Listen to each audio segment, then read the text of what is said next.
I'm here with Connecticut State Representative Dan Carter.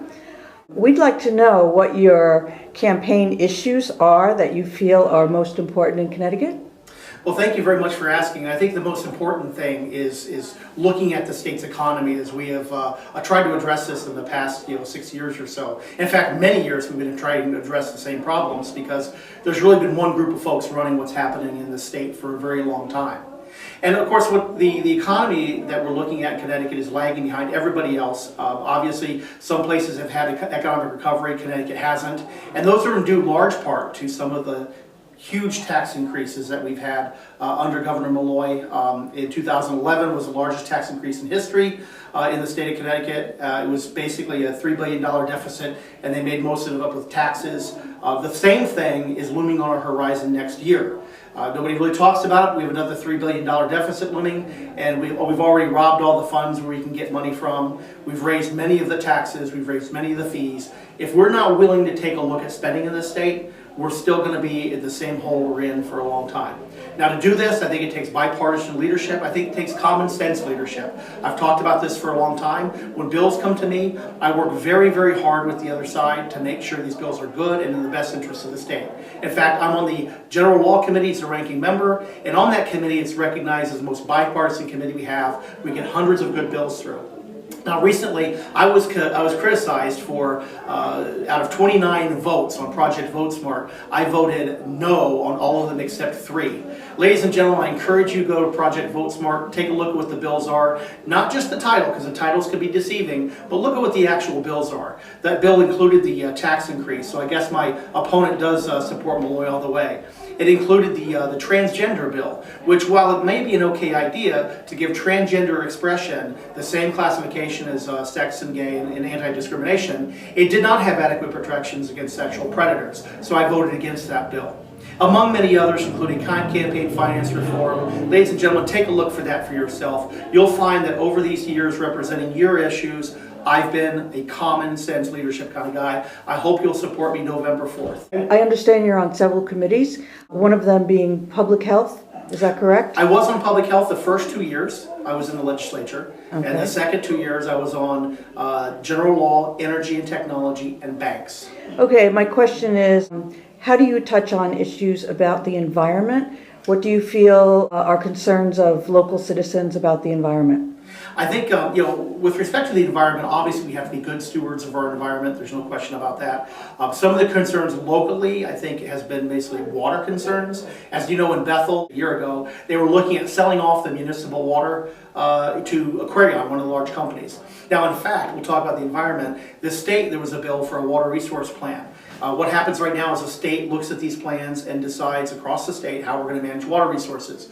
Well, what they wanted to do was give greater control over the Water Resource Authority to do things across the state, including the possibility of mandating those kinds of sales to the big companies. I voted against that bill. Of course, I took a hit from the environmental lobby, but I don't know where it ever says it's a good idea to give the state control of your water, and that's the ones who are going to make the best decision. I don't know. But one of the other environmental concerns is fracking and fracking waste. Again, talking about our water, there was a bill that came through that would talk about being able to get rid of fracking waste and process it in our state. I voted against that bill. And I also voted against bringing fracking waste through the state. It just didn't make sense. We don't frack in Connecticut. It doesn't make sense to subject our water supply to those kinds of problems or our communities. If there's bromide in the water or some of the things that we don't know about, it just didn't make sense to subject our community to it. So those are some of my issues with regards to the environment. We would like to know where you stand on the gun issue, which is a hot topic lately.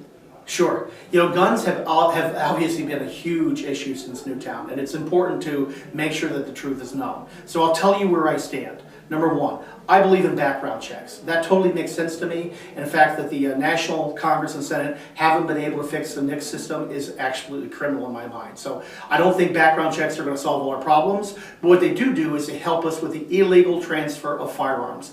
That, ladies and gentlemen, is our biggest problem. That's what's leading to problems in the inner cities. Now, I do believe that if you own a more advanced kind of rifle or weapon, there should be special training. In fact, I also believe that every time that somebody gets their pistol permit renewed, there should be time that you go to the range and you've proven that you've actually fired the weapon or gone through some sort of course. Those are common sense things. I also believe that we need to keep weapons out of the hands of those with serious mental illness.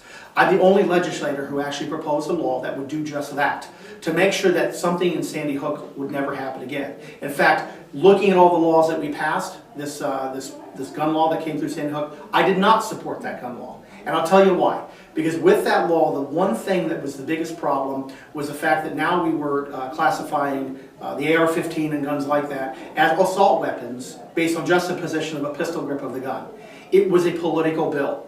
And at the end of the day, that was not the way to go to solve this from happening in the future. What needs to happen is both sides need to legitimately get together and talk about it.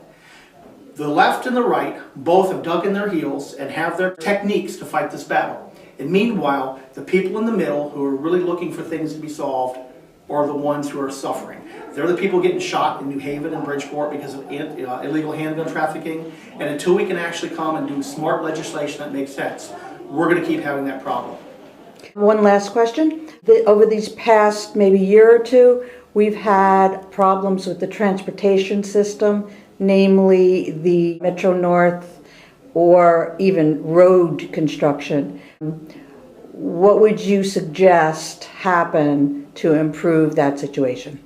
Well, obviously the problems that we've had with Metro North and the infrastructure are basically we haven't been paying attention to those over the years, and the quality, and they're basically falling apart right under us. In fact, my girlfriend 2 weeks ago got stuck on the Metro North because a train caught on fire, and I had to go pick her up. So this touches everybody equally in this area, and it has to be fixed.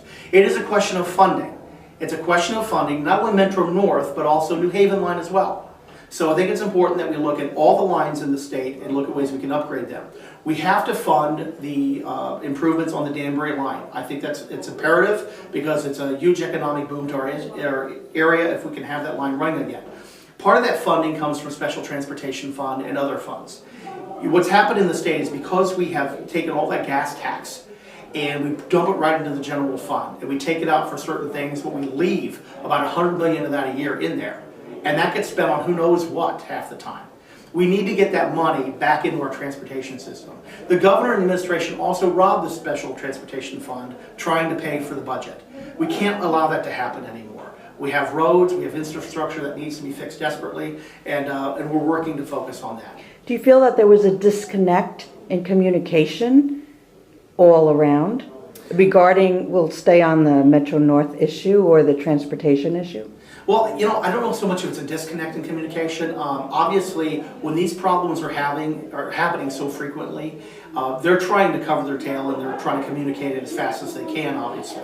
But it's happening so frequently now. I think that's really what's happening with people, is they're seeing it and they're focused on it so much. And listen, the other thing we have to talk about is maybe MTA isn't who we should be using for this contract. If you remember, we could go out and we could bring in another entities to this someday. Maybe we should be considering that. I don't have all the answers there yet, but what I'm saying is we need to make sure we focus on it and not just make it another political hot button. Thank you so much, Dan Carter. Thank you.